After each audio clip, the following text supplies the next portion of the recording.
بسم اللہ الرحمن الرحیم۔ السلام علیکم۔ آپ کو ہوا کے کم دباؤ کے ٹریک سے اپڈیٹ کرنے کے لیے ایک خاکہ تیار کیا ہے، اس پر تفصیلی ڈسکشن کرتے ہیں اس ویڈیو کے اینڈ میں۔ لیکن پہلے آپ ہمارا چینل دھوپ چھاؤں آفیشیل، اس کو آپ نے لازمی سبسکرائب کرنا ہے تاکہ آپ کو ہمارے تمام ویدر ریلیٹڈ اپڈیٹس ٹائملی مل جائیں اور کوئی بھی امپورٹنٹ ویدر ریلیٹڈ اپڈیٹ آپ مس نہ کر دیں۔ تو میک شیور پہلے اس چینل کو آپ لازمی سبسکرائب کر لیں۔ بات کر لیں اس ہوا کے کم دباؤ کی جو خلیج بنگال پر موجود تھا۔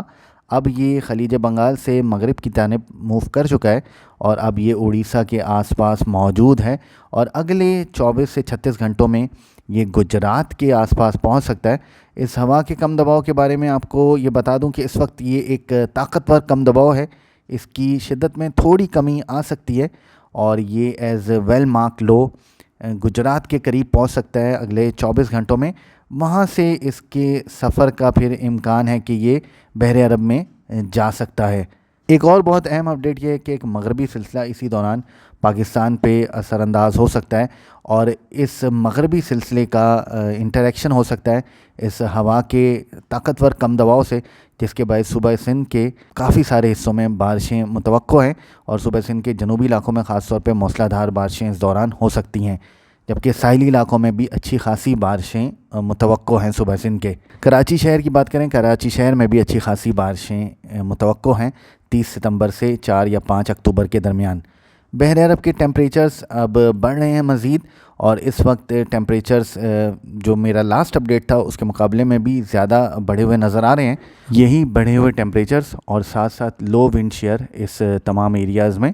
یہ ہوا کے کم دباؤ کی ری انٹینسیفیکیشن کا باعث بن سکتے ہیں اور اس کے ساتھ ساتھ جس مغربی سلسلے کی میں نے بات کی وہ مغربی سلسلہ بھی متوقع ہے، تو اس کے انٹریکشن سے صوبہ سندھ کے ایک بہت بڑے حصے میں بستی اور جنوبی علاقوں میں کافی زبردست بارشیں ہو سکتی ہیں اور ساتھ ساتھ آپ کو بتاتے چلیں کہ ساحلی علاقوں میں بھی بہت اچھی بارشیں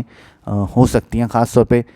ٹھٹہ کے ساحلی علاقوں میں موسلا دھار بارشیں ایکسپیکٹڈ ہیں۔ کراچی شہر میں بھی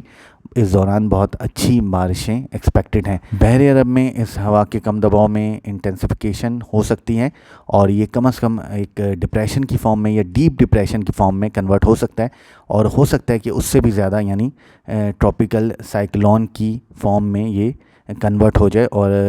لو کیٹیگری کا ایک سائیکلون بھی یہ بن سکتا ہے۔ بحر عرب میں اکتوبر کے مہینے میں سائیکلون بنتے رہے ہیں اور یہ کوئی بہت غیر متوقع چیز نہیں ہے، اس سے پہلے بھی سائیکلون اکتوبر کے مہینے میں بحر عرب میں فارم ہوتے رہے ہیں۔ اگر آپ ویدر سے اپڈیٹ رہتے ہیں تو آپ کو یقیناً یاد ہوگا کہ اکتوبر 2021 میں شروع کے دنوں میں اور ستمبر کے اینڈ میں ایک سائیکلون صوبہ سندھ کے بہت قریب سے گزرا تھا جس کا نام سائیکلون گلیاب تھا، اور اس کے علاوہ ایک قابل ذکر سائیکلون اکتوبر 2004 میں اونل نامی سائیکلون بنا تھا بحر عرب میں، جو صوبہ سندھ کے جنوبی علاقوں میں کافی موسلا دھار اور کہیں کہیں شدید بارشوں کا بھی باعث بنا تھا۔ اب اس کم دباؤ کے اس ڈپریشن کے ایکسپیکٹڈ ٹریک پر نظر ڈالتے ہیں اور ساتھ ساتھ اس کی انٹینسٹی کے حوالے سے جو موسٹ پروبیبلی انٹینسٹی اس کی ہو سکتی ہے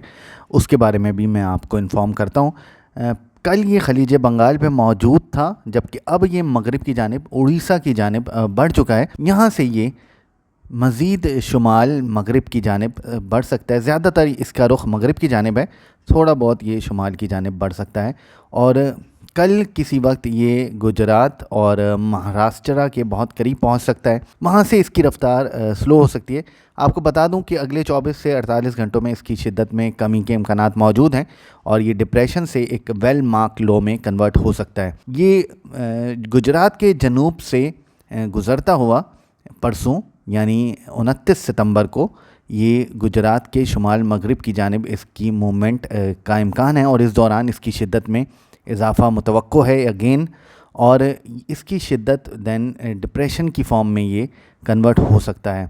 یعنی 30 ستمبر 2025 کو یہ ایز اے ڈپریشن گجرات کے آس پاس بحر عرب کے آس پاس موجود ہو سکتا ہے، اس کے امکانات ہیں۔ جبکہ 29 ستمبر سے ہی صوبہ سندھ میں بارشیں شروع ہو جانے کے امکانات موجود ہیں اور صوبہ سندھ کے زیریں اور جنوب مشرقی علاقوں میں 29 ستمبر کی شام رات بارش کا امکان ہے،